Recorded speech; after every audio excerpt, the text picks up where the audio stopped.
Welcome to Here Come the Details, a podcast show. This week's episode features many references to rubbers. Viewer discretion is advised.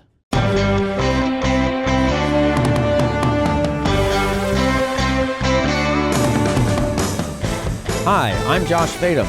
Here Come the Details is a podcast for everyone, especially nonverbal infants. But we are big movie lovers here, and we wanted to note the passing this week of one of the greatest of all time, David Lynch. I was incredibly fortunate to work with David Lynch and meet him briefly a few times. I expect I'll share some stories about my experiences down the line, and we'll likely talk to some amazing friends I made through that community of talent who also worked with him. But today's previously recorded episode was meant to focus on cinema, but I was unable to make it, and my guest that week, Raygun Busch of the tremendous OKC band Chat Pile, was also unable to make it. So Raygun's cousin Ray and my childhood friend Garrett filled in for us. Kind of an unorthodox approach, but it made what is going to be our first edition of Here Come the Details is the Tape Pile. So please enjoy the Tape Pile. Thank you.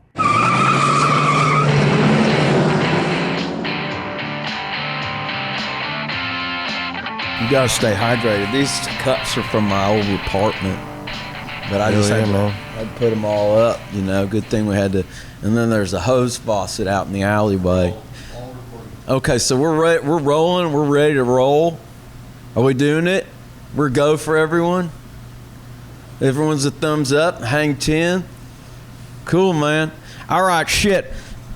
So, hey, what's up? My name's Garrett Claxton, and I'm filling in for Josh for Here Comes the Details today. He asked me to do it, but man, I had a shit show of a fucking day. Or I guess like 48 hours it's been a shit show, if I'm being honest with myself. What had happened was that Josh does his tapings, and Josh, he had to go out of town for some shit, and so he couldn't find anybody to fill in, but I'm an old friend of his, you know, from preschool daycare, and so he's like, hey, can you fill in, please, please, please? I'm begging you, please. I'll, you know, be your best friend. It's the shit he used to say when we were kids. You know how kids say that.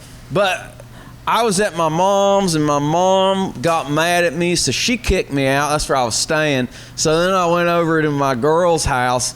She didn't want to do it without a rubber, you know, and I got pissed because I hate rubbers, you know. So she kicked me out too.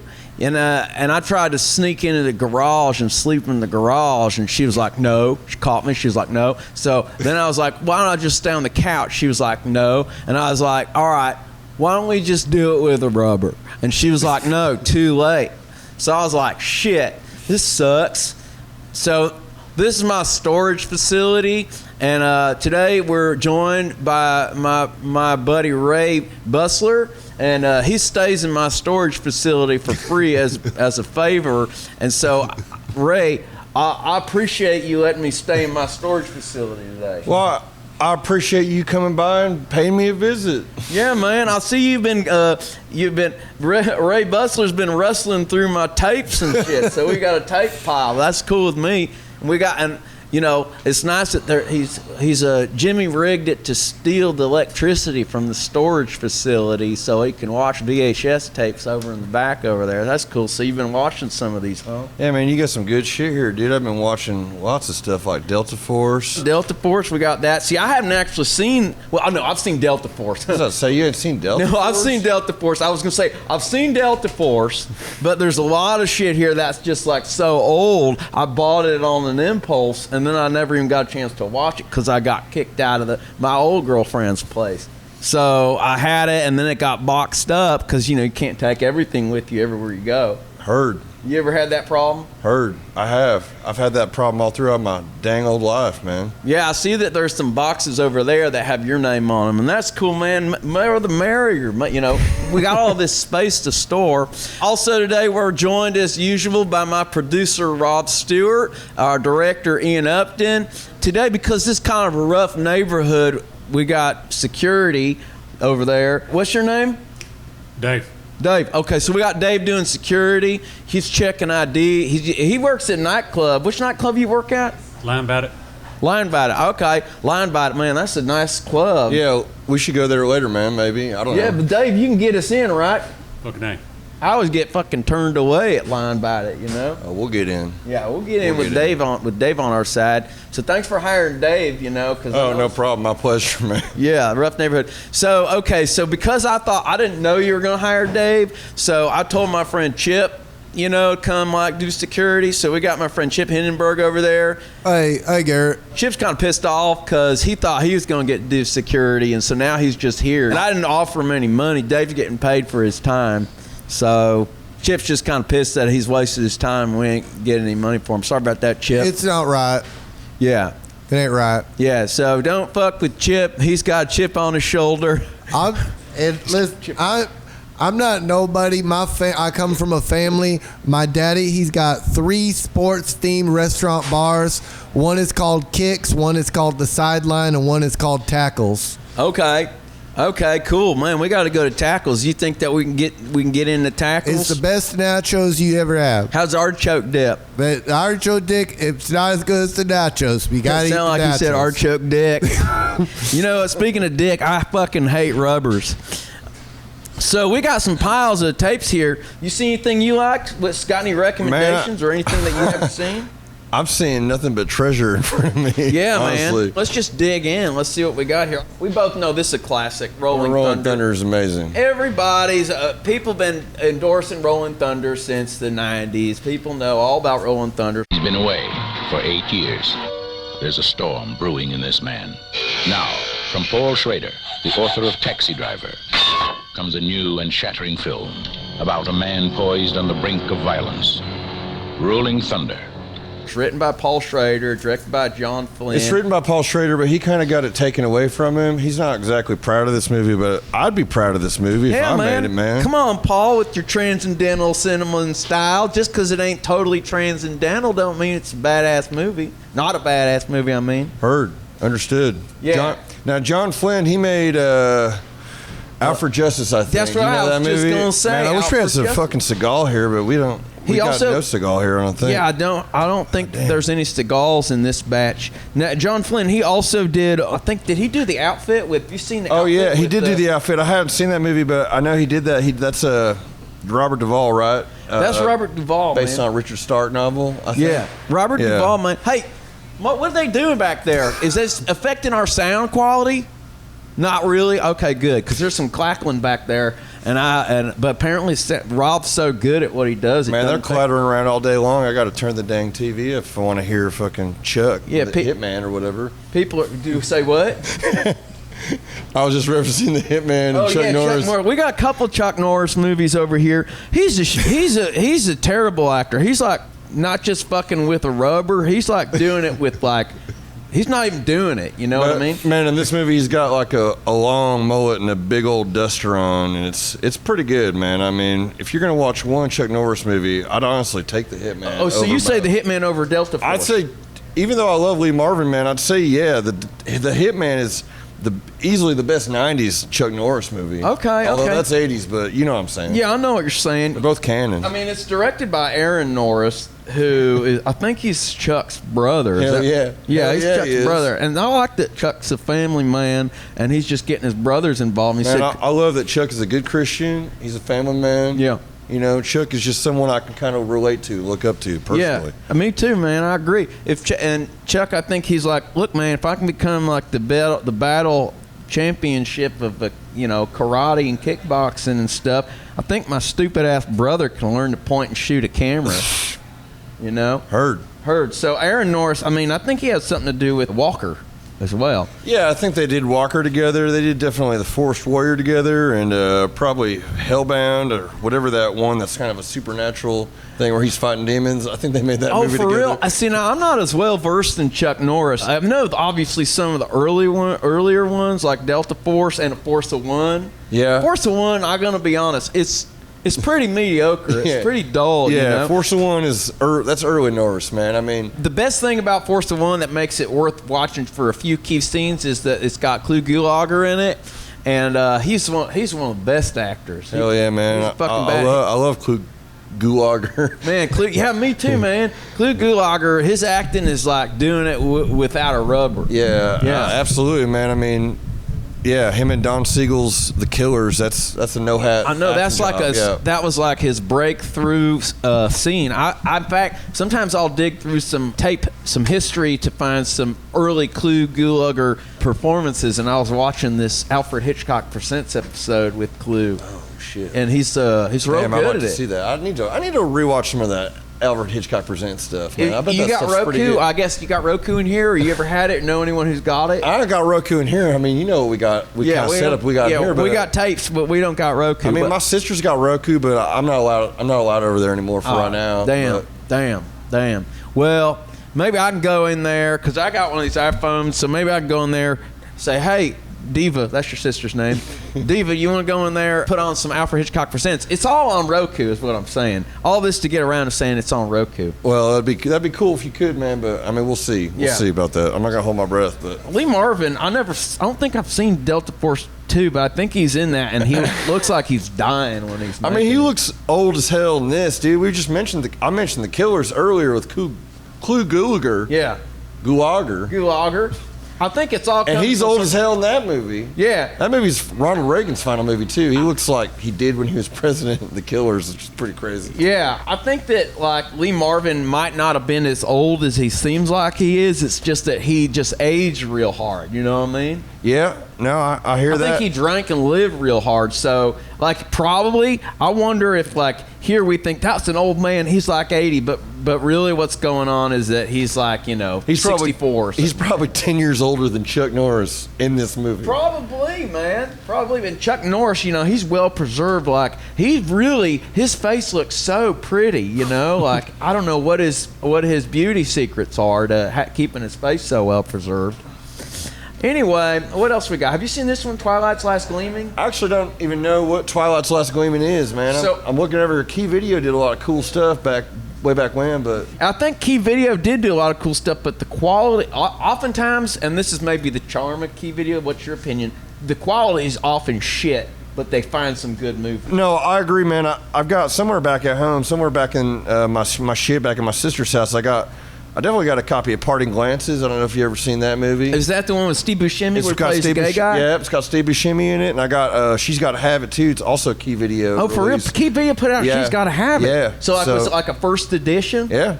I guess so. I didn't know that. That's cool. And Parting Glances, yeah, I've listened to an interview with Steve Buscemi, and he said that that's one of the movies he's most proud of. Hey, man. I was going to say, this is directed by Robert Aldrich, and I think it's one of his last movies. Robert Aldrich, who did Hush Hush Sweet Charlotte and Kiss Me Deadly. Yeah, I love Robert Aldrich, man. He directed Whatever Happened to Choir Boys, man. Have you ever seen that movie? No, I haven't. This movie's got Charles Durning, too, but that movie's got Charles Durning. Isn't Choir Boys based off of Joseph Wambaugh book? It is. It's sort of the sequel to The New Centurions. Do you like New Centurions? You know, I actually haven't ever seen the movie. I've never read the book, so I'm not too super well versed in that. Okay, so because that's good, man. It's good we're getting together, because I haven't seen Choir Boys, but I've seen New Centurions, and I have not read the book. You said you read the book? I haven't read the book. I haven't read. Man, I don't read shit. I just watch tapes. So Wambaugh, he makes some good source material, though, whatever's going on. Because Onion Field. Oh, damn. You seen that? I have. I didn't know that was him. Yeah, so Wambaugh, he was like a real cop, and then he said, you know what, I can do that writing shit, and he did, man. Well. And so, you know, he researched, so Onion Field, I guess that's based off a real thing that like really happened. Yeah, you know? I think it is. Onion Field, that's like no rubber at all. Well, Robert Aldrich is undermining. He hated the Choir Boys, actually. The writer hated the Choir Boys because Robert Aldrich was undermining everything he was trying to... He was trying to, like, be sympathetic or empathetic towards cops, and Robert Aldrich was like, fuck that, man. Right. Yeah, because Aldrich's a badass director. He did the exact same. That's smart of him, because, like, Wambaugh's a good writer, but, you know, he's a super cop, man. He, like loves his fucking cops, you know, and so does James Ellroy, who, like, worships at the altar of Wambaugh. But, you know, Aldrich, you bring in a badass liberal director to direct some right-wing source material, and you're going to get something interesting. Yeah, you get some interesting cinema Kiss Me right Deadly. there. He did the same thing to Mickey Spillane. Hell yeah, man. Mickey Spillane was pissed, but then he later, in his later life, admitted that Ralph Meeker was the best Mike Hammer. Damn. You seen Kiss Me Deadly? I've seen Kiss Me Deadly. Yeah. I watched that kind of recently. Oh, yeah? Did you like it? I liked it. It was good. Yeah, man, that's like doing it without a rubber for sure. I know, man. I love Repo Man, so it's fun to see some of that stuff in there. I was like, oh, man, Repo Man's like inspired by this movie. That's pretty cool, man. Yeah, man. I always think also as far as Kiss Me Deadly goes, because I watched a whole bunch of film noir. Kiss Me Deadly's like 55, and the noir era starts in like 41-ish, and then kind of wraps it up around 59 with Touch of Evil or Odds Against Tomorrow. And I think that Kiss Me Deadly, the noir, because I first watched Kiss Me Deadly like when I was younger, and then I thought it was badass, and then I thought it was like doing it without a rubber. And then when I rewatched it after I watched all this film noir, I saw a context that it is almost like having a conversation with the tropes of film noir itself. Damn, man. You know, like it's taken what you recognize as a detective procedural and all the kind of down the rabbit hole detective stuff, you know, with all the Los Angeles characters, and it's twisting it with this like alternative agenda. Damn, Gary, that's smart as hell. I'm going to have to rewatch Kiss Me Deadly with that in mind. Yeah, dude. man. I mean, you might even check out some other noir types just to see. How about this one? You heard of this one? The Executress? Yeah. I haven't heard of that one. So this is looks like, I mean, I don't remember if Who directed that thing? What's that? Who directed it? Looks like Michael Caputo. I think it's a French film, right? And it stars French adult film actress Brigitte Lahaye, who, man, oh, hey, man, I do with or without this. a rubber with her, because she's got something special. She's got plenty to go around, Oh, man. damn, I didn't even see the picture on the back of this. Yeah, I mean, so I think I might have put this on and fast forwarded. I don't remember if it was good or not, or if it was even that particularly. Certain moments of this tape are going to be degraded a little more than other parts. Perhaps, I think there's actually not too much action in the bedroom with Brigitte Lahaye. I mean, you know what? This is kind of like doing it with a rubber, because like Brigitte Lahaye, she's watchable any way you cut it, in my opinion. You know, she's such a beautiful woman. Speaking of beautiful woman, how about this movie, Girl on a Motorcycle? You ever seen Man, that one? I haven't seen this one either, but it's got Marianne Faithfull, man. I love that song that she did with Metallica. Oh, I don't know that one. She How's it go? Memory Remains, Fortune, Fame, Mirror, Pain, Gone She sings on there. She goes, da, da, da, da. She's that part on that song. She's in the video. And stuff. I didn't know I that think was when they played on SNL, she was like on stage with them. Oh, for like, real? singing. Yeah, Yeah, I'm pretty Marianne sure, man. Faithfull. I know like a little about her from the 60s, and then I've heard some later songs, and her voice got real gravelly and stuff. Yeah. I mean, I What do you honestly know about her? I don't know too much about her music. I mean, I know she's famous for dating Mick Jagger back in the 60s, and some scandal happened, and then she's on that Metallica song. Oh. And also, I guess, in this movie with Alan DeLone, man. Oh, yeah. Well, this is directed by Jack Cardiff. Oh. He did something. Maybe I know that name is familiar, but He did some good stuff. like he's one of those guys like Robert Aldrich that you look at his filmography and you're like, God damn. Yeah. Like, No, but am I getting him mixed up with who directed Black Narcissus? that's Michael Powell. Oh, is it? Maybe Yeah. maybe he photographed. Okay, I think that he photographed. Oh, Jack Cardiff, yeah, he's a famous cinematographer. He's a famous cinematographer. So this is like him stepping out, Yeah. making something of his own, like Tales from the Hood. Exactly, like Ernest Dickerson. Yeah, exactly. Who I saw Ernest Dickerson speak, and he's the one who recommended Kiss Me Deadly to me the first time. This Oh, wow. is getting weird. That's amazing. Isn't this like getting... I love Ernest Dickerson, man. Oh, I man, mean, Ernest Dickerson There's is... not a better DP in all of 80s Hollywood, in Find my me one. opinion. I mean, find me one. Find me one, man. He's like, don't need no rubber. I mean, he's like doing it without a rubber. He ain't never heard of a rubber, honestly. Yeah, man. He's like, as far as I can tell. jizzing good every time, man. No rubber necessary when you got Ernest Dickerson shooting a movie. Did you know that he shot Eddie Murphy raw? Speaking of no rubber. Yeah, I actually didn't know that, but that's amazing. I mean, it makes sense. He photographed Eddie Murphy raw, no rubber. They should just call Eddie Murphy no rubber. He also shot some other stuff that it was like, whoa, that blows my mind. I didn't know Ernest Dickerson shot he made that. Juice. Yeah, he directed Juice, which is kind of like its own little noir film. Yeah. You know, he's a good director. Man, would Juice be considered a neo-noir movie? I would say it's a neo-noir. Interesting. I think it's kind of like a reimagining of like a Youth in Trouble movie, you know, of like the Yeah. 60s or something. Oh yeah, too. kind of like Crime in the Streets with John Cassavetes. Yeah, or The Delinquents, that first Robert Altman movie. Exactly. Yeah. Yeah, man. It's kind of like, which I would say is a legitimate subcategory of film noir, wouldn't you? Yeah, sure. Yeah, Why Youth not? in Trouble. Why not, man? Why not? Why not? What's that movie that Jules Dawson made? It's like Thieves Landing? Thieves Highway. Thieves Highway? Yeah, that's good. Yeah, that's a good movie. Yeah, Jules Dassin, man, he's got a lot of good. He was blacklisted. Yeah. Yeah, he was a blacklist. He was one of the blacklisted filmmakers. He had to go away and make Night in the City and then Rafifi. Yeah, he'd go all the way Before he came to. back to make Uptight. Yeah, I never saw Uptight. Did you? Uptight's fucking incredible. Oh, it's man. fucking incredible. I wish we had that on tape right now. I'd say let's watch Uptight, You but said we just put it in, just talk about Uptight. I Going know on? we could do just live rolling commentary of Uptight, but Maybe next time we'll do just Yeah, put maybe on next Uptight. time and do- I'll look for Uptight. Yeah. Okay, because I'm gonna go on my own time. I'm gonna go watch Uptight. But Alright. yeah, so Jules Dassin, he also did The Naked City. That, Yeah, I love The Naked City. Yeah. Yeah, hell yeah. Do you like that photographer Ouija? He's a photographer and he was like a photographer in the 40s. I don't know him. Oh man, his photography's like doing it without a rubber, man. It's like totally influential on the noir style, and so he made a book called The Naked City.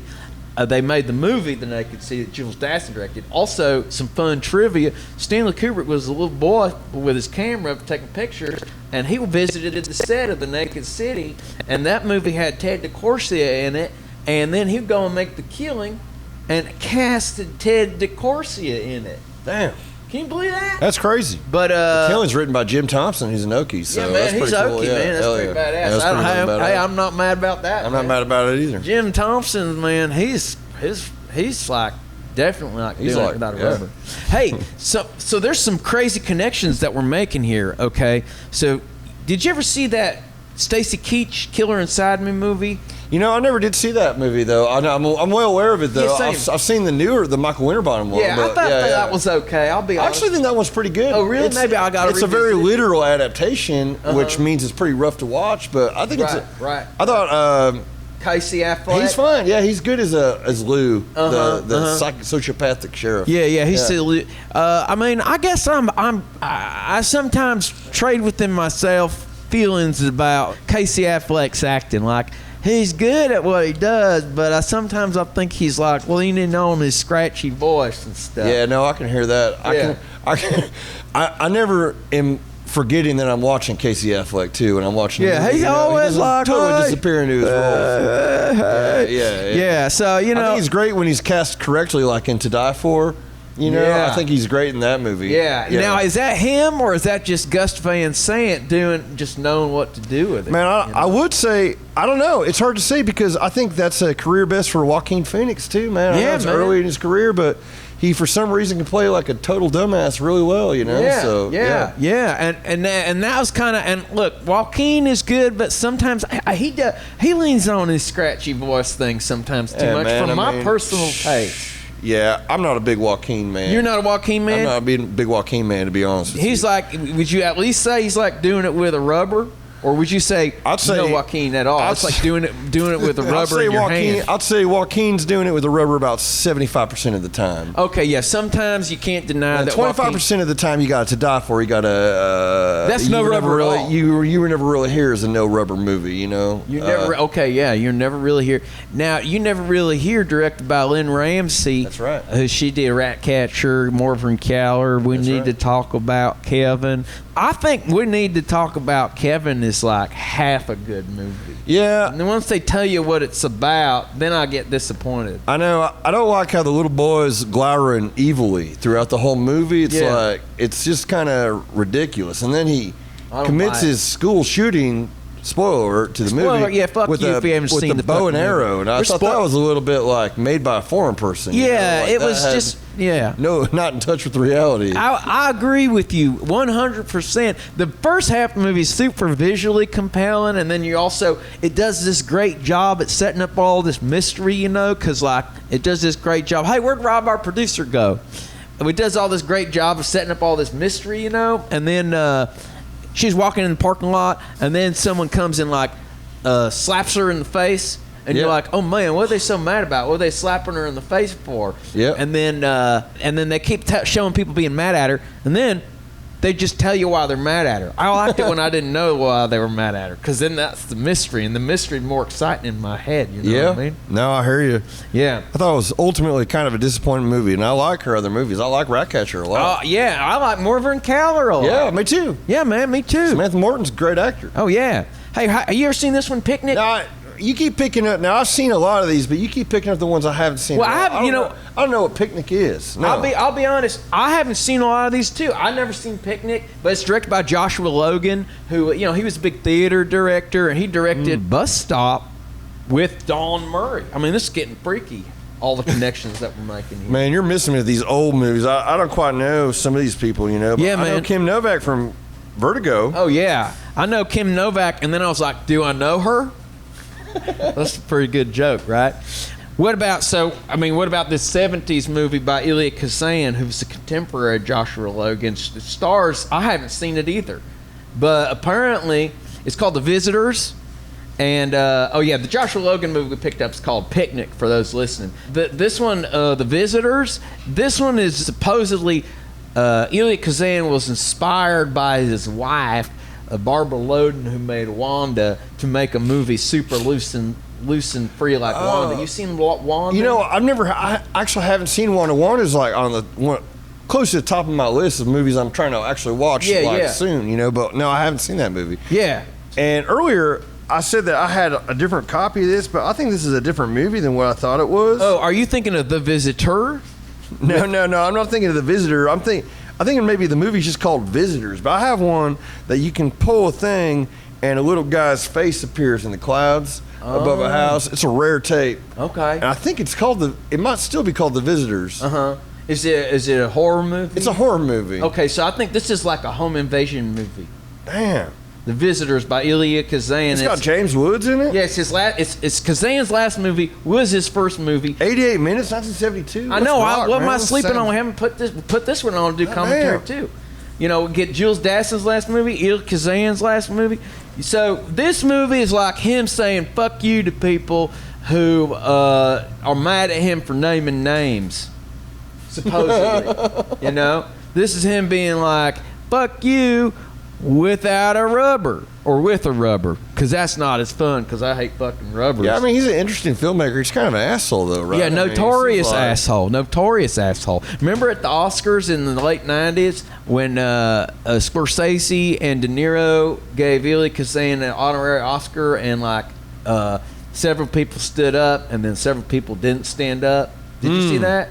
I don't remember that, actually, no. But, I mean, I probably would have watched it if it was in the 90s. You probably would have watched it. I probably saw it. Because I remember I saw it, and when I saw it, I was like, Elia Kazan, who is that old man? Because I hadn't seen any of his movies. I didn't know. I was like, On the Waterfront, Streetcar Named Desire, boring. Yeah. I ain't going to watch that old shit. Man, did he make Panic in the Year Zero? Is that him, too? Yeah, that's him. Panic, that's a good one. That's a good movie. Was we just talking about that movie? I don't know. Panic in Year Zero. I love Jack Palance, Yeah, Jack Palance, man. He's got that big face and he moves like a tiger. He's like skinny as hell. He's got a huge billowing suit on. It's amazing. Yeah, man. Hey, how you doing over there, Chip? Hey, I'm doing all right. I'll just wait for you to talk about movies that Chip knows. Oh, Chip, anything that we said inspire anything that you know? I kept hearing you say Robert Aldridge. We said Robert Aldrich, He was in... I'm getting kind of hungry. Would y'all want to go after this? We go to my daddy's restaurant. We got some the tackles. We got some coupons for the artichoke dick. And yeah, you said dick again. What? It sounded like you said artichoke dick. Artichoke dick. Now, I get it. I get you a deal. Okay. My daddy owns it, Man, you can't seem to catch a break. There's a gas leak. Is there a gas leak going on over here? Hey, no. Oh, shoot. Sorry about that, Chip. Just pull your shirt up over your nose. It'll be all right. Yeah, pull the shirt up over your nose. Shit. Damn, Chip. Man, is that gas leak happening again? Oh, I think it's subsiding. What about this movie, City Slickers 2, The Legend of Curly's Gold? Yeah, you seen City Slickers 2? I've seen...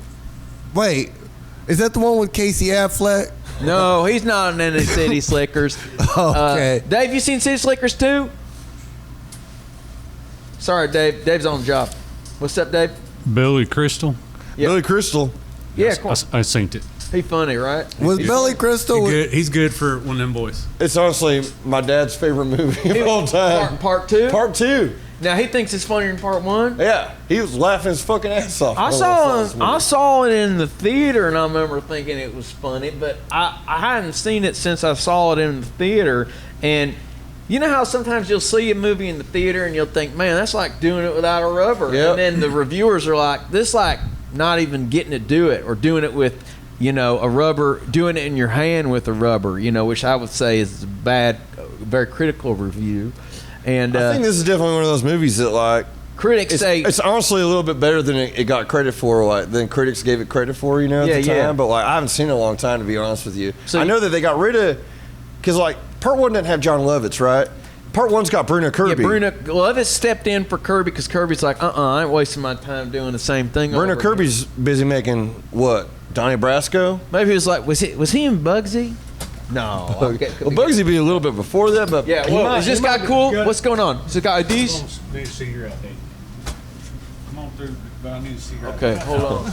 Okay, he's coming through. Okay, He does- this guy's is he cool. cool? Okay, he's just Is he yeah. No, I said he could. I said he could put that in the storage facility. You can go on through. Yeah. He said I just told. I sometimes try to do people favors. I got You the sure storage. he's good? He's cool. I know him. we know Daryl. Yeah, we know Daryl. That's my cousin. Yeah. Oh, is Daryl your cousin too? Yeah, he is. Yeah. Yeah. Wait, yeah. Garrett, was Billy Crystal? Was he in Manchester by the Sea? No, that's that's Casey Affleck. So Are you sure? Yeah, some people say that it's interesting. Lovett sometimes he was real funny back in the day, and sometimes he gets asked to step in for people, you know. Yeah. And it's a kind of a misuse of his talent, where it's like, well, we can't get original guy. Why don't we bring Lovitz in? Because like they did that when Phil Hartman died on News Radio. Yeah, but Lovitz had already played like 3 different characters on News Radio, I think, before he came in. So he was already kind of like family almost. So he was like playing different characters. That transition felt pretty natural to me, honestly. Oh, in really? News Radio, you know, but like, yeah. See, wasn't watching it regularly enough. I don't think I even saw the Lovitz years, but I remember when, because I loved John Lovitz. I remember when Lovitz stepped in, I was thinking, well, this will be good, but then I just never watched enough of it to watch it. It was, you know, I mean, that final season's not like the best, but I do love News Radio. I think News Radio is the best sitcom of the 90s, personally. Yeah, you know? man. I mean, Yeah, man. Paul Sims, he's a pretty good writer. Yeah. He's funny. City Slickers 2. Yeah, we don't have the sleeve on this one. We just got the tape. So City Slickers 2, we give this, we say City Slickers 2 is like doing it without a rubber.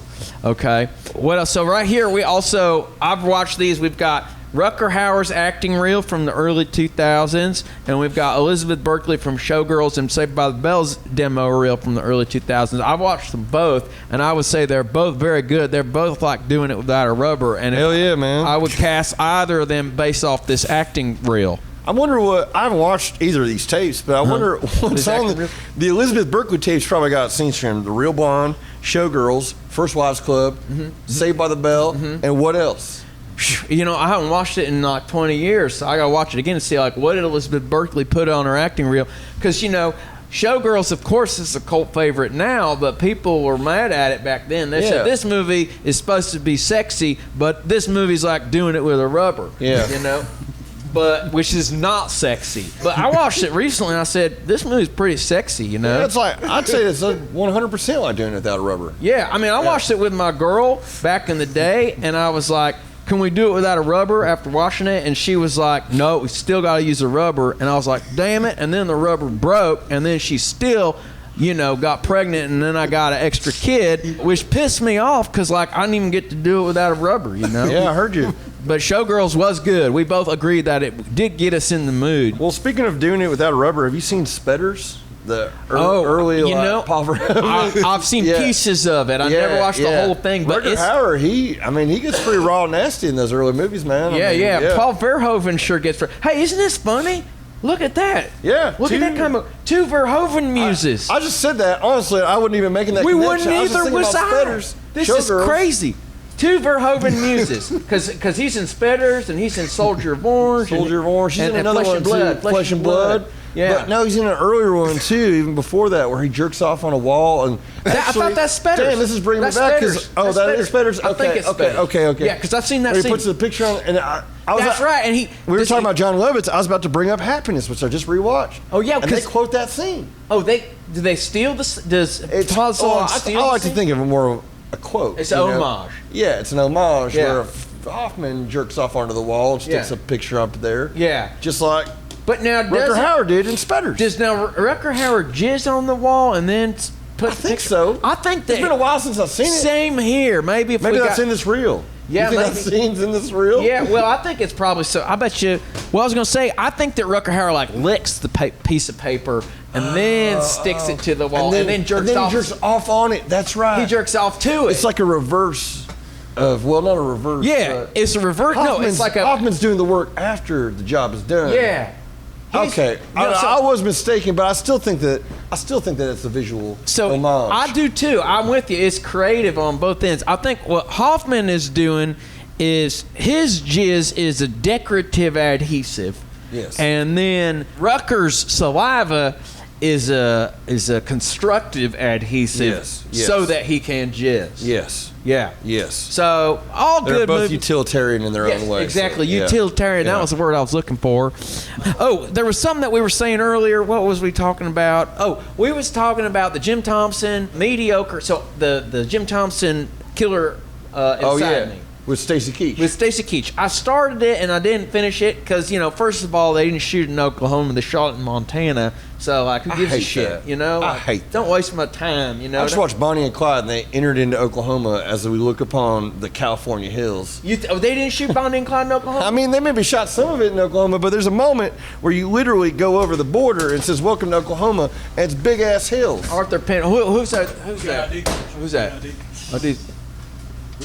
Is this safe? Do we know him? Is it good? He's cool. Okay. That's another one of my cousins. That's one of Chip's cousins. Yeah. Oh man. Well, Chip, what's going on? You doing better now? I honestly, I know breathing we're okay? friends, Garrett, but I haven't been able to breathe in the last 8 minutes. Okay, so there's no fog at least. Hey, at least there's no gas leaks over where you're sitting. I've right? worked in a lot of garages like this, a lot of places, but this is the worst. Rob, no gas leaks? Uh-oh. Chip, how you doing? Oh, damn. Chip needs a rubber fur to protect his lungs. Damn. So we were talking about Arthur Penn. Oh, I was going to say, so The Killer Inside Me. Have you heard of this movie? It's called... No, I never have heard of The this. Secret Diary of Sigmund Freud. I haven't. I haven't. Sorry about that, Chip, man. Chip can't catch a break. He's not getting... He's not getting paid. He's not getting paid for security work. And we're mooching off his family fortune to get some artichoke dick. Sorry about that, Chip. So, you seen this one? I haven't seen it. Who made it?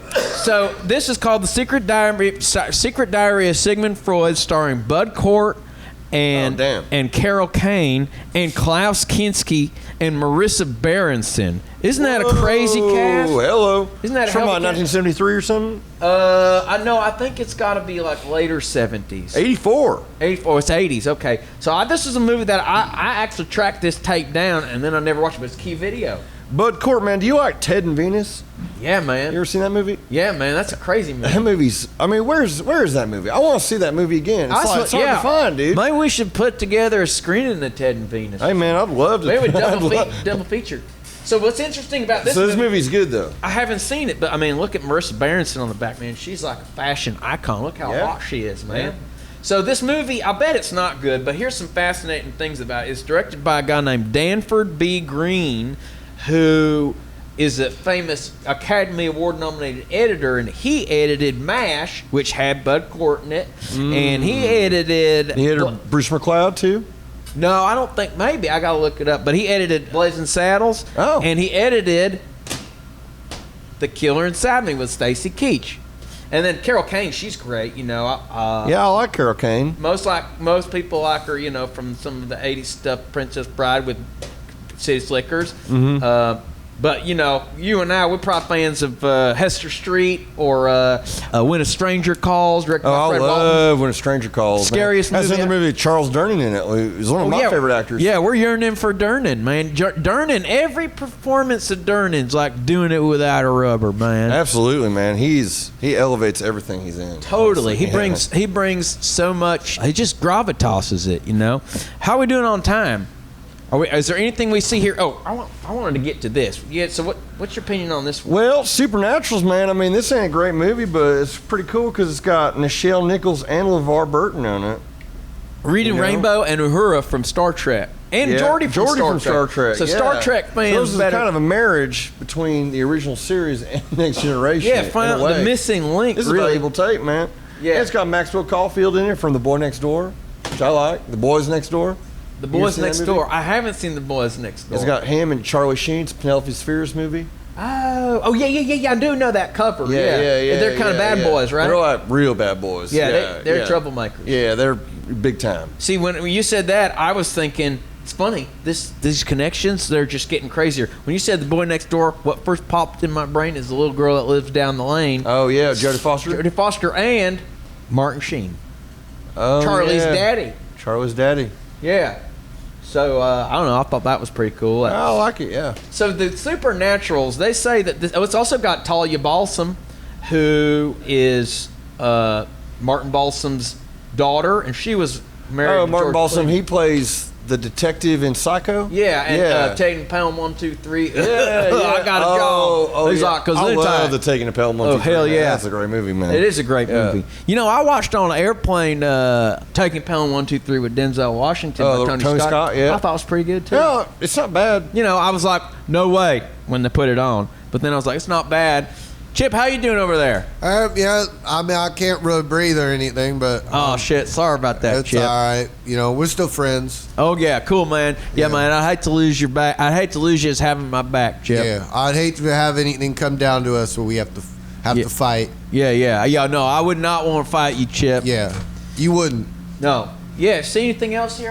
Anything else in this pile? Oh, we haven't talked about this JCVD movie, Nowhere to Run. Oh, that movie's badass, This movie is badass, man. It's got fucking we got Joss Ackland. Oh yeah, man, Diplomatic Community. That's right. And Bill and Ted's Bogus Journey. That's right. He's a good bad guy. Is he the bad guy in this one? He's like the main bad guy, but like the heavy, I guess, at JCVD's got to fight Ted Levine, who played Buffalo Bill. Oh yeah, I love Ted Levine. Yeah. Ted Levine's a legend. He's also man. the Mangler.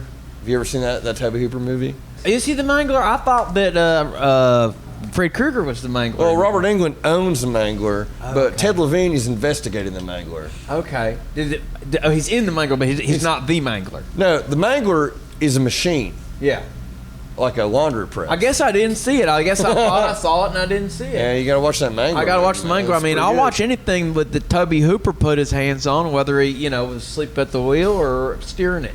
Yeah, I feel like it's a 75% steer job. It's a 75% no rubber. So you'd say, or it's at least doing it. I'd say like maybe start with the rubber on, but the rubber comes off. Like she says it's okay, you can take it off. Yeah. All right, so by the end of it, you're like, I got a little bit of action without the rubber. Yeah. Okay, wasn't full time no rubber, but sometimes that's even better because you're like, my expectations are low. Yeah, it's like a surprise. Yeah.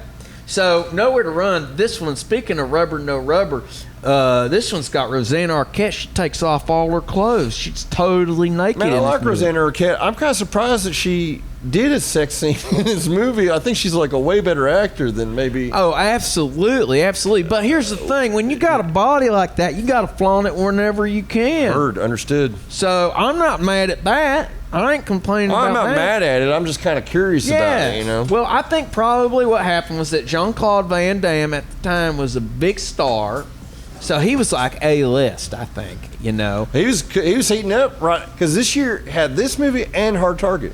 I remember Hard Target same years, Nowhere to Run. I think I've seen this more than Hard Target, to be honest. Yeah, I think this might be kind of a hot take, but I like Nowhere to Run more than Hard Target. I like it better than Hard Target, I do too, yeah. Sorry, John Woo, but I like Nowhere to Run better Hard Target, and we got Kieran Culkin, and usually when they put a little kid in an action movie, it's like, who gives a shit? But Kieran Culkin, he's good. Culkin's pretty good, yeah. Yeah. And so I think it's just, who wrote that? Written by, I can't read. Oh, goddamn, Joe Esterhaus wrote this. Okay, fucking oh my movie. God, this is getting pretty fucking weird. And Leslie Boehm, who wrote Dante's Peak. Oh, is Leslie Boehm, is it spelled Boehm? H-E-M. Yeah, that's, H-E-M, Boehm. You got it though. I'm thinking of Sidney Boehm. Oh no, man, same guy. So I wonder if Leslie Boehm's related. Leslie to Boehm Sidney died Boehm. tragically young. I believe he died like about 20 years ago or I something. didn't know but that. like, Well, because there's a writer from the 40s and 50s named Sidney Boehm. But I'm forgetting, Sidney Boehm's name's on some Noir movies. So I wonder if Leslie Boehm's related. But Joe Esterhaus, that's the reason why there's a sex scene in this movie. Oh, right. Maybe Joe Esterhaus wrote some real sensual scenes. I mean, they're like, we got this JCVD movie, we got it lined up, we got Buffalo Bill, we got Josh Ackland. Yeah. But like, maybe we can like, Basic Instinct's like a big movie. Sliver's coming out. Okay, yeah. So we got Esterhaus wrote the script. What are we doing here? What year did this come out? 93 That's or 94. No, this is 93. That's a 93. year after Basic Instinct. It's not Basic Instinct. No, Basic Instinct's 92. No, yeah, that's what I'm saying. This is a year after Basic Instinct. Yeah, and Sliver's Nowhere 93, to Run is right? a year after. Did Esterhaus write Sliver too? I think he did. I thought that Sliver. Maybe I'm wrong. I could be wrong. Maybe I could be Sliver's wrong. just Sharon Stone. I think it's just Sharon. Sharon Stone. Well, okay, so Esterhaus wrote what? Jagged Edge. Yep. Basic Instinct. He didn't do Fatal Attraction, or did he? I don't know. I know Adrian Lyne directed, of course, but I don't think it's Joe Esterhaus. But he did. He wrote Showgirls. He wrote Showgirls. That's what's the He wrote secret. Jade. Oh yeah, Jade. That's a strange one. I kind of like Jade. I like it too. You know when Jade came out, William Friedkin said it was the best movie he ever made. I know William Friedkin, man. He's a shit talker. He's like, this movie is like totally doing it without a rubber. Say, who wrote Third Degree Burn? I don't even know. That looks like Jagged Edge. Yeah. That looks like the cover of Jagged Edge. Honestly. This was a straight to HBO movie, and I remember the trailer. Treat Williams, Virginia Madsen, Third Degree Burn. I love Virginia Madsen. Oh, yeah, me Candyman, Prophecy. Oh yeah, Dune. yeah. So this was a real sexy movie with Treat Williams and Virginia Madsen. Treat Williams is one of those guys that they tried to make work and nobody wanted him, and I don't want him. You don't want Treat? Treat's good. I mean, He's a good Prince of the actor. City, maybe Once Upon a Time in America. He's getting some good stuff early on, and then he's doing Third Degree Burn, which is like, what even? is that movie? Right. Yeah, I guess no one wanted Treat. Okay, that's fair. No one wanted Rising? Treat. I didn't want Treat to die on a motorcycle. Wait, he didn't die for real. No, he real life? died like a year ago. Treat Williams. Treat Williams died. He had died in a motorcycle accident. Oh, my bad. Oh yeah, sorry about that. To all the family members of Treat, we apologize. Dead Heat. Have you ever seen that movie? That movie's badass. That movie's badass. That's a good Joe zombie. Piscopo is just allowed to riff the whole movie. I know they kind of let Piscopo go wild on that one. What's interesting about that movie is that if you're looking at like monster performances or zombie performances, Treat Williams is just playing it straight. He's he's not like playing it like an undead guy. He's not playing it like a ghoul. He's just like a regular guy, but he happens to be dead. But so yeah, Esterhaus did Nowhere to Run. You know what? I think that maybe I have no problem with anything Esterhaus made. Telling Lies in America. You ever seen that movie? No, I didn't. That was by the guy who made The Last Castle and The Contender. Yeah, it's Kevin Bacon and Brad Renfro. It's Rob about Lurie. his- Rob Yeah. Lurie? Or am I getting that mixed up? I don't know. That maybe sounds right. I couldn't tell you honestly. Okay, To be honest with you, I okay. could It's not an tell era you. of we're disinterested. So Telling Lies in America. Would you say doing it with a rubber, doing it without a rubber, or not doing it at all? You You say know, it's been a while. But I'd say doing it without a rubber, you probably. say complete. Wow. So I would say doing it without a rubber. That's a pretty glowing review. Doing I it like with Bacon, man. Bacon is super reliable. What I like about people like Bacon is that Kevin Bacon is a good character actor, but he's also a good leading man. Yeah. Yeah. And he takes risks. That's right, he does. He does like The Woodsman, which is That's like right. a crazy movie for him to do. Yeah. He like shows his dick at the end of Wild Things. He shows his dick a couple times, Kevin Bacon. Yeah, think I mean- he's not afraid to show his dick. Murder in in the movie. First. Murder in the Probably First. naked in that movie. Does he show his dick in Murder in I the don't know. He First? probably shows his butt at least. I think he shows his dick in. Oh, he definitely shows it in Wild Things. And have you seen? Is Wild Things produced by Lee Daniels? Lee Daniels. Now, I don't know. That'd be early for him, but maybe. What's the one the like Shadow Boxer, Shadow or Boxer? something like that. Ian, you know what I'm talking about? Is it Shadow Boxer or Shadow Maker? It's Lee Daniels before No, Precious. that's Shadow Boxer. It's for called sure. Shadow Yeah, yeah. Stephen Dorff. Stephen you Dorff see shows his dick. Yeah. Yeah, and that's a crazy scene. I think you see Cuba Gooding Jr.'s butt a bunch in that movie, See too. Cuba honestly. Gooding Jr.'s butt and Stephen Dorff's dick. Maybe Helen Mirren nude, too. I don't know. have It's you- been a while since I've seen Shadow Boxer. Yeah. That's a crazy movie, though. Yeah. Joseph Gordon-Levitt's in that. How about Cadillac Man? You got an opinion on that? You know, I've never seen Cadillac Man. Roger Donaldson. He was kind of like a director who was like, hey, he's a big deal. And then he kind of washed up, you know. Yeah, Roger Donaldson, he made like some horror movie or something. He did Cocktail with Tom Cruise. He did Okay, No Way okay, Out. okay. And I feel like that was, so in that first leg of Tom Cruise's career, that's like the first one was a big dud, I think. I think so, too. And it's the only one that he didn't work with like some sort of legendary director, you know what I mean? And like you look at his filmography, and it's all like legendary directors. Yeah, because I love Color of Money is one of my favorite movies, man. I mean, I love Color of Money. I love Risky Business. I love... I'll watch anything with Paul Newman also. yeah, I went down a real Rain Paul... Man's a good one. Rain Man, that's yeah. good with Tom Cruise. Yeah. Barry Levinson. Yeah, so he was working with Barry Levinson. He was working with Martin Scorsese. He was working with Francis Coppola. Who directed Taps? Taps was Harold Becker, so I guess he wasn't like a huge guy. Yeah, but Respectable. respectable. Respectable guy. Harold Becker. I think Harold Becker did Malice, you know. You want to ask Aaron Sorkin written, if you want to ask me if I'm God or if I got a God complex, guess what? I am God. I am God. Yeah. I mean, who can forget that trailer? You ask me if I have a God complex? Let me tell you something.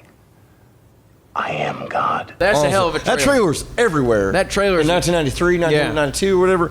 I'll never forget that trailer. I wanted to see Mouse so bad. When I finally did see it, it was kind of a dud. Yeah. There's like To be honest too with many you. subplots I going love on. Malice, Yeah. but I wanted to. Malice was kind of like doing it with a rubber. Yeah. You know, surprise, like pretty you're gonna good. Go in raw, but Yeah, we're thinking we're at least we're getting to do it, but like rubbers suck. I hate them, so they kind of taunt the experience, you know. So I don't know. Is there anything we got? Several tapes. Do we need to touch on them all, or we could also do it again? Be another time? careful. Some of those are my tapes. Okay. Oh no, they're not your tapes. Some of them, that Basic Instinct's mine. Basic Instinct's not in here. Oh, never mind then. we were just talking about Basic Instinct. Yeah, we're talking about Basic Instinct. What about Sleepaway Camp 3? I haven't seen it. This is actually my tape. Yeah, that's your tape. You brought it. This is a rare tape I brought. It's got Michael J. Pollard in it. Oh, for real? Yeah, Michael J. Pollard from Maybe. Bonnie and Clyde. Maybe I have seen, Michael J. Pollard. And, Michael J. Fox, he's in Class of 1984. Let's see here. Yeah, he took the J in Michael J. Fox as inspiration for Michael I read J. Pollard. that, too. Yeah. That Michael J. Fox took the inspiration. Pamela Springsteen. That's Bruce's sister. No shit. You fucking with me? I'm not fucking with you, man. For real? She's like a famous photographer. She took some like Ice Cube pictures and like some of Bruce like in like the late 80s, early 90s. It's all like her photography and stuff. It's a lot of fun, that movie, man. It's a pretty good movie. Okay, maybe I'll check it out. I like two more. Okay. They're made back to back. So. I've seen them all, but I think I've seen them all, but I don't, because, like I was trying to be a completist, but I don't remember. I only remember the first one, really. Yep. Because I remember it's got Mike Kellen in it. He's like a character actor who was real respectable, but people are like, oh, what's Mike Kellen doing here? And he's kind of bad in it. Is he the camp owner? He's the older guy. Yeah. I love him, man. He's in Just Before Dawn too. That's another instance of him slumming it at the end of his life. Just Before Dawn. What's that one? That's a real like low B to C tier slasher movie. Okay. Okay. Yeah. Have you ever seen Deadbeat at Dawn? Deadbeat. I love Deadbeat. Me at Dawn. too. Jim Van Bever. That is an incredible movie. That movie is absolutely mind blowing. Yeah. Really, there's not too many movies that are like that.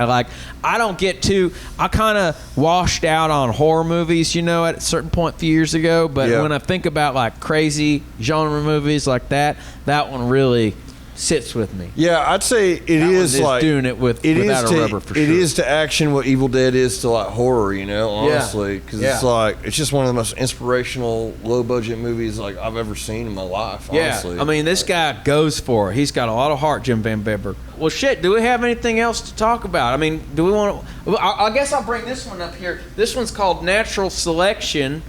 and it stars C. Thomas Howell, and I haven't seen it, but it's a rare Korean. I don't know how you're reading any language on that. Well, I just know what it is. Say natural selection. Oh, he does say it right there. You see, Oh, natural I have to get my glasses out. Oh, to see okay. that. Yeah. Yeah. So it's this one's called Natural Selection. It's directed by Jack Shoulder, who did Nightmare on Elm Street 2 and The Hidden. That's right, and Wishmaster 2. Oh, Wishmaster 2. I haven't seen. Oh, it's executive produced by Kiefer Sutherland. What? Kiefer Sutherland. He must have said produce. maybe he was attached to it, and he said, "Nah, I ain't gonna do it." And then C. Thomas Howell said, "I'll do it," and Kiefer Sutherland. You like C. Thomas Howell? I mean, He's kind of a local. Like, do people love him? I around don't here? think he's. I mean, he sure had done a lot of shit. Yeah. You know, he sure is in a lot of shit. I'm sure he's a nice guy. Yeah.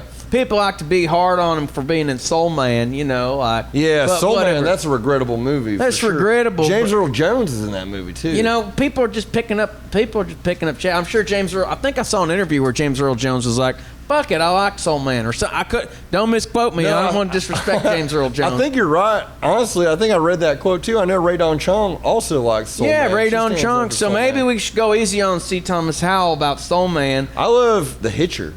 I love The Hitcher with Rucker Hauer. Yeah. That movie's great. Yeah, that movie is Who good. directed The Hitcher? The Hitcher is directed by. Could that be Robert Harmon? Ooh. Is that Robert Harmon? It may be. Who did Nowhere to Run? I don't know. I'm gonna see like I couldn't tell you. Rob. You gonna look that up for us? Who directed The Hitcher, or what else Robert Harmon? I know directed? The Hitcher is written by Eric Red.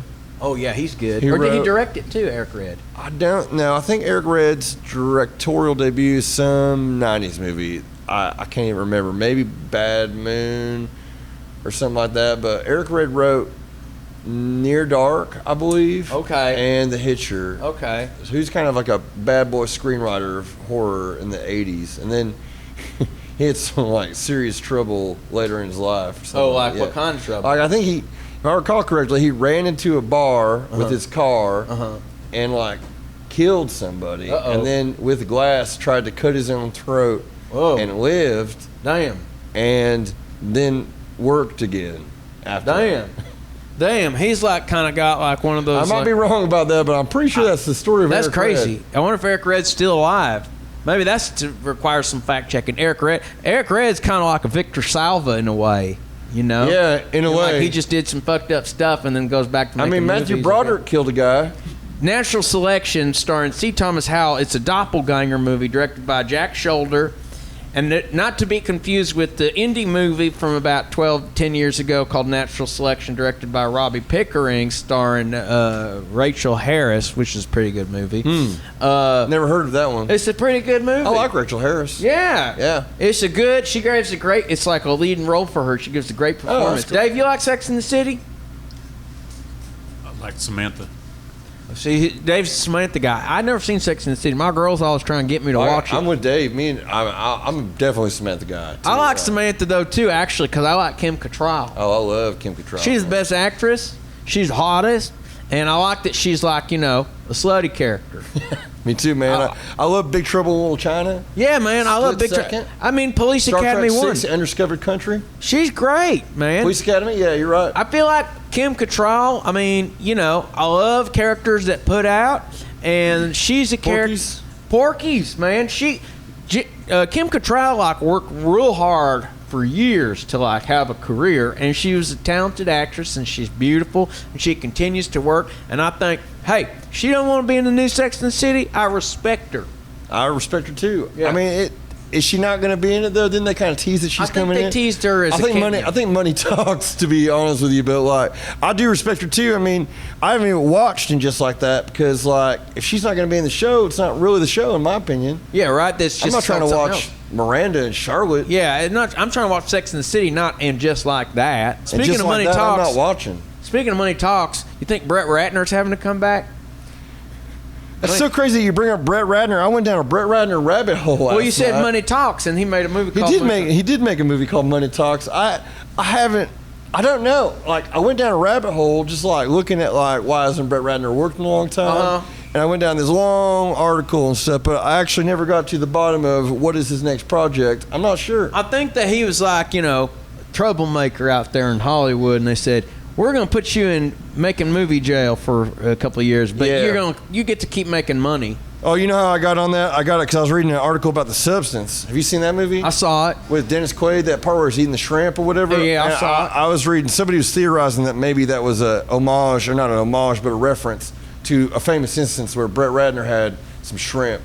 What happened? What did he do? I believe he jerked off in front of Olivia Munn holding a bunch of shrimp. Very gross. That's gross, man. What the fuck you doing, Brett? I don't know, man. His career's over with. Yeah, man. Well, Tower House is a piece of shit, dude. Tower House, man. All his movies are a piece of He's shit. not good. He's not good at all. He made Red Dragon. No, that movie ain't Red Dragon good. sucks. I ain't fuck with that movie. You know, I'll fuck with Manhunter every damn day. I'll fuck with Manhunter any time of the day. Yeah, bring on Manhunter. Put it on now. I'll watch that damn shit. I'm a man for sure. Yeah, I'm a man too. I'm a Ratner's man, a rat, Manhunter though. man. Man, Manhunter is fucking without a rubber. Manhunter's doing it without a rubber. Red Dragon's like doing it in your hand with a rubber. Yeah. You know what I'm saying? Yeah, Brett Ratner, he don't got no right to be doing it in front of Oklahoma's Olivia Munn.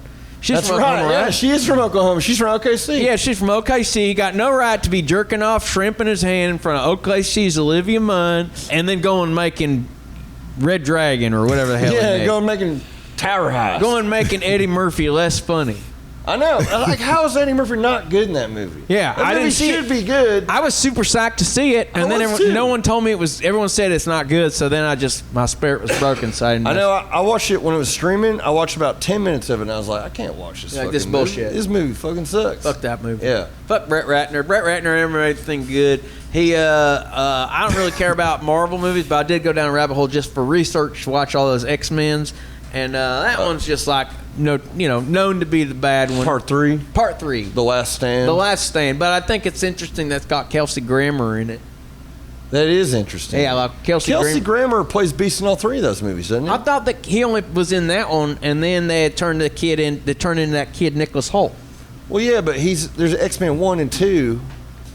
Dave, you got an opinion on them?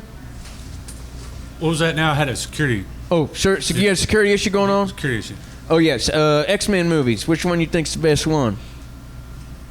That first one. Oh really?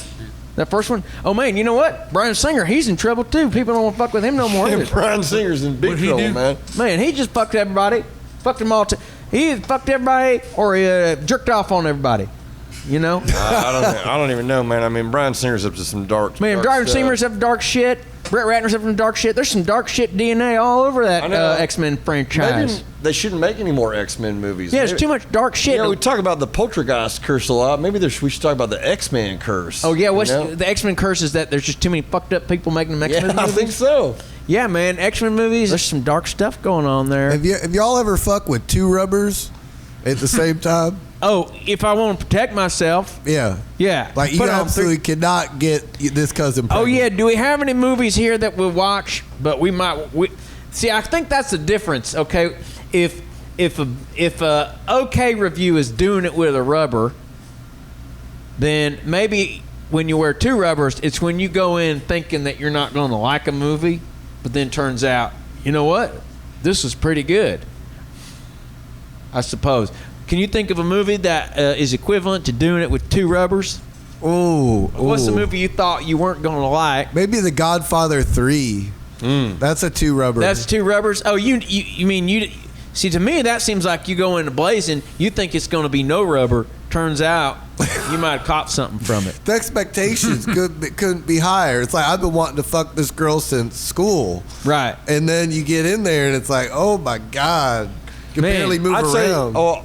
To go on what you're saying, though, I'd say Megalopolis is a 2 rubber movie, maybe. Okay, yeah, 2 rubber movie. Did you like Megalopolis? I did, honestly. Okay, well, shit, man. It worked its magic on me. I'm glad. After honestly, as I was watching the movie, even when it ended, I was like, what the hell is this? But a few days later, I was like, damn it, Francis. You're still thinking about it. Damn it, Francis. You're still thinking about it. I was. Shit, man. Maybe now I'll go in and I'll put on 2 rubbers because I won't catch anything. And maybe in fact, I'll wind up having a good time. I think it's worth, putting on 2 rubbers and giving it a Okay, so Megalopolis review is I went in without a rubber, and then it turned out I needed a rubber, so I pulled out and left. You went in, with 2 rubbers on, and you, in fact, thought, damn, I'd love to see her again. Yep. Yeah, okay. That's right. So I was thinking, so I guess I'll go in with 2 rubbers, and I'll say, okay, I'm going to try and protect myself from megalopolis. I'm going to give it another try. Francis, I'm going to give it another try. Apparently, we're hearing it right here. It's worth another try. Well, how are we doing on time? Where's Rob? Rob had to take off? We're in hour 10. What's that? Hour 10. Hour 10. Well, I guess we better wrap it up, huh? What's up? We better wrap it up, right? We better put 2 rubbers. Hey, make sure when you do this, you got to wrap it up. Well, Rob back there somewhere. See if we got any fact checking going on. Let's go find out. We'll find out if Rob got any fact checking going on. Ray, you got anything good coming up? Well, not really. Know any bands are going on tour or anything like that? Yeah, your favorite band? my favorite band. Your cousin's band? My cousin's band, who's also Ray. Raygun Busch. Ray, popular family name, Ray Busch. Yeah, he's going on tour. Yeah, where's he going? He's going to play all over the East Coast, and then in February he's going to be playing on the West Coast. Oh shit! And then I think he's going over to Europe. Oh shit! Yeah, in April. Damn, all and then over maybe Europe, he's going back into Europe. Man, did he speak other languages or anything like that? What's he going to do? How's he going to get around? I don't know. He may speak a little Francais. Oh, I'm not sure. I'm not sure. Do we have any French movies in here? Oh, well, we got Bridget LaHaye. Maybe some French movies in here. Tell him to go around there and ask about Bridget LaHaye, man, 'cause she's hot. I will, hot, man. I will. She's fucking I'll tell him. Yeah. All right, so Rob. What's going on? Rob left for the day. Oh, for real? But I'm gonna give you a fact check. Okay. That the artichoke dick at my daddy's restaurant Tackles is the best in town. Okay, so that's fact, huh? I thought earlier you said it wasn't good, and the nachos were what was good. Oh well, you're right. We're gonna. You're right. I don't know what to tell. I'm Chip, sorry about that. You're unreliable. You got to get your fucking story straight. Now, Chip. those are the kind of nachos that come in like a can, and they like pull the can off, and it falls out on the plate. It's it's like the ones you get at the movie theater where it's in one little section, and then the other section is the cheese. Oh hell. Okay, I got something worth bringing up here before we go. Robert Harmon, who did The Hitcher. He did do The Hitcher. Yes. And he did Nowhere to Run. I was right about that. He has an interesting filmography. I can't believe you pulled that out of a hat. The Hitcher, you knew Robert Harmon. I knew Robert. That's crazy. That's I'm just good impressed. movie. I'm impressed, Garrett. Thank you. So he did The Hitcher. He did Nowhere to Run, and then he did the HBO TV movie Gotti. Oh, Gotti with Armando Sante. Yep. And he did a couple episodes of Homicide: Life on the Street. Yep. And then he'd go on to do like that movie called They. That Wes Craven put his name on. Oh yeah, I never did see that. I've seen that. I mean, that cover. Who can forget it from the video store? But I never did see that. Neither did I. And he also did way back in the day. He did Eyes of an Angel. That boring sound. Any movie with the word angel. John Travolta. Yeah. Eyes of an Angel. I don't see that. You seen it? And then I haven't seen it. I saw the movie where he plays an angel. It's one of my least favorite movies ever. Yeah. Michael. Yeah. Any angel movie? No thanks. Well, what about Prophecy? Prophecy by John Frankenheimer. Prophecy. The Prophecy. Christopher Walken. The Gregory Dark movie with Christopher Walken. Gregory Dark directed Prophecy. I believe Flash, Gregory Dark. Not Cafe Flesh. Isn't that Rent's Dream? Who made Cafe Flesh? Am I getting that mixed up? Gregory Dark did a bunch of. Gregory Dark wrote Highlander, or am I wrong? Did he write it? Russell Mulcahy directed Highlander. Russell Mulcahy directed it. I know. Maybe I'm getting in the weeds here, but I believe that the Prophecy is connected to Highlander and Gregory Dark. Okay. Gregory Dark. But anyway, that movie's about angels, and I do like it. Okay, so that's good. So we do have something. Walken plays Gabriel. I don't want to be like a fool who blows his horn right before the rapture. Yeah.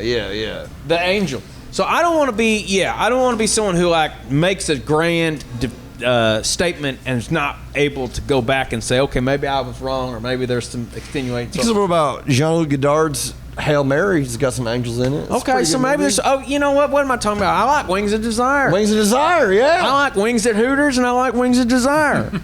So, but Robert Harmon, he also did a bunch of these Tom Selleck, Jesse Stone movies. Oh, yeah. So I never did see the Jesse Stone movies. I know there's like a whole lot of them though. No, I guess he looks like Robert Harmon did a bunch.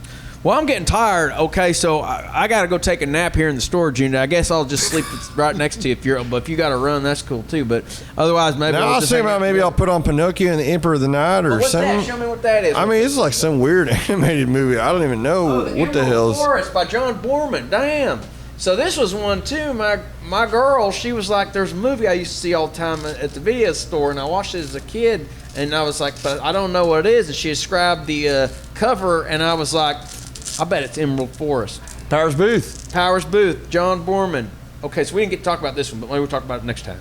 Unless you got something to say. I've never seen it. No, it's amazing. Charlie Boorman at one point climbs up. He scales an apartment building up to like the 20th floor or something to talk to his dad because he doesn't understand stairs or elevators or anything. Wow. So Charlie Boorman, is he related to John Boorman, the director? Is he the son? Yeah. Oh, that's he's pretty his son, and he's one of Ewan McGregor's best friends. That series where Ewan McGregor's riding his motorcycle around. These guys are cool, Dave. I guess so. He's leaving. Okay, all right, cool. I guess they should have fixed that gas leak, and there shouldn't be any issues. You shouldn't get blown anymore, any gas. Ian, you want to make sure that there's no more gas leaks that are going to get blown on Chip. Let's go get some nachos. Yeah, okay. Let's get some nachos. No rubber. Well, cool, man.